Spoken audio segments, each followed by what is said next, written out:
আসসালামু আলাইকুম প্রিয় বন্ধুগণ। আপনারা নিশ্চয়ই জানেন যে ইসরায়েলি প্রধানমন্ত্রী নেতানিয়াহু সম্প্রতি ডোনাল্ড ট্রাম্পের কাছ থেকে আরেক দফা রাজনৈতিক সমর্থন পাকাপোক্ত করে দেশে ফিরেছেন। এই বৈঠক ছিল নেতানিয়াহুকে কূটনৈতিক আবরণ ও কৌশলগত আশ্বাস প্রদান, গাজা ও সমগ্র অঞ্চলে ইসরায়েলের সামরিক অবস্থান রাখার ক্ষমতাকে শক্তিশালী করেছে। 29শে ডিসেম্বর থেকে 1 জানুয়ারি অনুষ্ঠিত আলোচনায় উত্তেজনা হ্রাসের কোনো পরিবর্তনের ইঙ্গিত ছিল না, বা বরং নেতানিয়াহুর মূল লক্ষ্যের উপর জোর ও মধ্যপ্রাচ্যে দীর্ঘস্থায়ী যুদ্ধ পরিস্থিতি বজায় রাখা।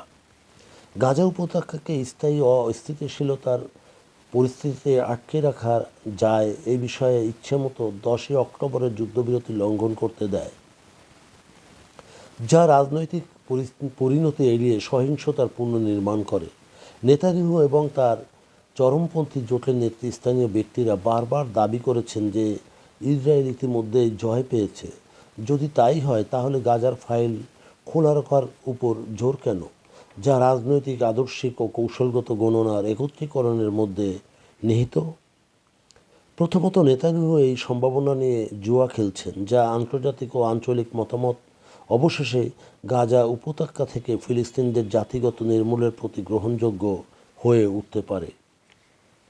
পরে অধিকৃত পশ্চিম তীর থেকে টেকসই যুদ্ধ, মানবিক পতন, জোরপূর্বক বাস্তুচ্যুতি, সংঘাতের দুর্ভাগ্যজনক উপজাত নয়, এই বিকল্পটি জীবিত ও রাজনৈতিকভাবে কল্পনাযোগ্য রাখার জন্যে এগুলি অপরিহার্য প্রক্রিয়া। গাজাবাসীদের উপর নিষেধাজ্ঞা, যেটি গাজাবাসীদের বেঁচে থাকা এবং মৃত্যুর মাঝখানে ঝুলিয়ে রাখার জন্যে তৈরি করা হয়েছে। আর এই ক্রমাগত চাপে রাফা সীমান্ত ক্রসিং শুধুমাত্র একদিক থেকে গাজার বাইরে খুলতে রাজি হয়েছিল, যা একটি বৃহত্তর পরিকল্পনার অংশ এবং লক্ষ্য। ফিলিস্তিনিদের উপত্যকা থেকে বিতাড়িত করা থেকে যে প্রকল্প, সেটি সুতহবিলযুক্ত এবং রাজনৈতিক লজিস্টিক যন্ত্রপাতি দ্বারা সমর্থিতভাবে কাজ করেছে। দ্বিতীয়ত, গাজার যুদ্ধকে পশ্চিম তীরের পরিস্থিতি খারাপের জন্য সক্রিয়ভাবে কাজে লাগানো হচ্ছে।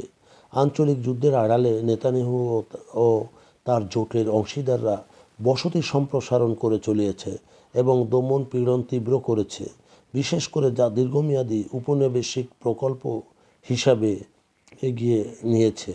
ইসরায়েলি সহিংসতা বৃদ্ধি, গণগ্রেপ্তার এবং সকল সম্প্রদায়কে ধ্বংসের জন্য এগোচ্ছিল, যা বিশ্বের মনোযোগ থেকে অদৃশ্য ছিল। মূলত গাজা ভূখণ্ডের বিরুদ্ধে যুদ্ধ কেবল একটি সামরিক অভিযান নয়, এটি নেতানিয়াহুর রাজনৈতিকভাবে টিকে থাকার এক আদর্শিক ও আঞ্চলিক উচ্চ আকাঙ্ক্ষা, যা একত্রীকরণের মূল চাবিকাঠি, যা তিনি ধরে রাখতে দৃঢ় প্রতিজ্ঞ বলে প্রতীয়মান হয়।